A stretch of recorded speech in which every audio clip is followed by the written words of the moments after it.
Let's talk about the order in which you design and deliver your game or gamified instruction. Let's talk about sequence. Sequence is the order in which you put information. It's really important that you're thinking about sequence. Let's take the game Monopoly, for example. Monopoly has a certain sequence, right? The players pick their pieces that they want, they put them on the board, and then when you start the game, you move through the board. You might buy a utility, you might buy a property.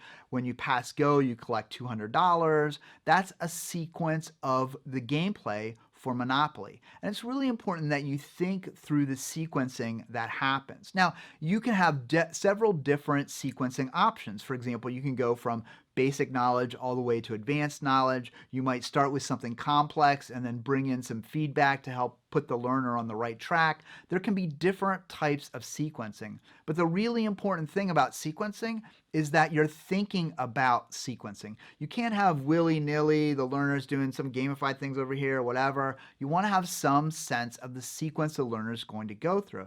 You might, for example, want to lock certain content that they can't gain access to until they've gone through the right achievements or the right basic content. Then they can unlock it. You can use gated sequences. You can also have multiple sequences and give the learner a sense of choice about what sequence they're going to choose. So when we developed a branching simulation game, we basically had 3 sequences for the learner.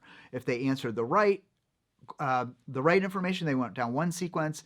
They had the wrong information, they went down another sequence, and then kind of a middle of the road sequence. And we knew, for example, if they were going down the wrong sequence, if they were over here, that we had to provide this type of feedback or support to get them back into the right sequence. So they felt that they could make their choice and choose the sequence, but we knew ahead of time what the sequence was going to be.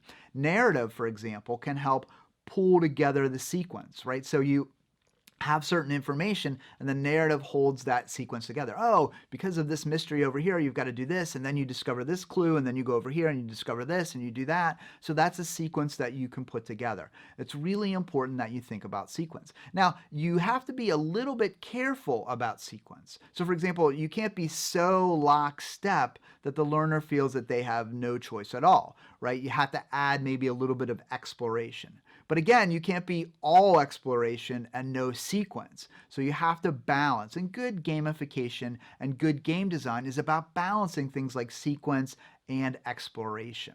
You also want to think about, one of the most important things you want to think about with sequencing is the onboarding process.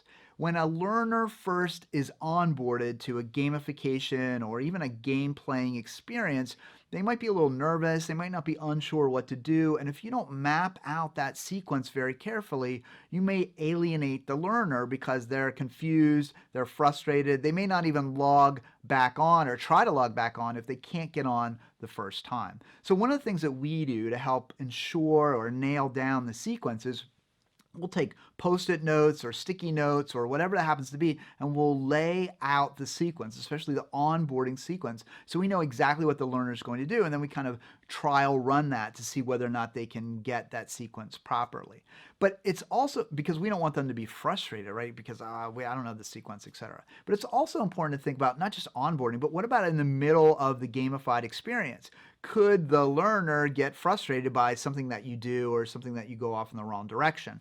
Or worse, you accidentally or forget about or allow the learner to go down some sequential unveiling of information that's not accurate, that's confusing. Maybe the hard information gets unveiled first and then the easy information. So you've got to check on the sequencing to ensure that you've got it nailed down so that the learner views it almost seamlessly. They just, oh yeah, I log in, I do this, I do that, yeah, fine, no problem. So sequence is very, very important.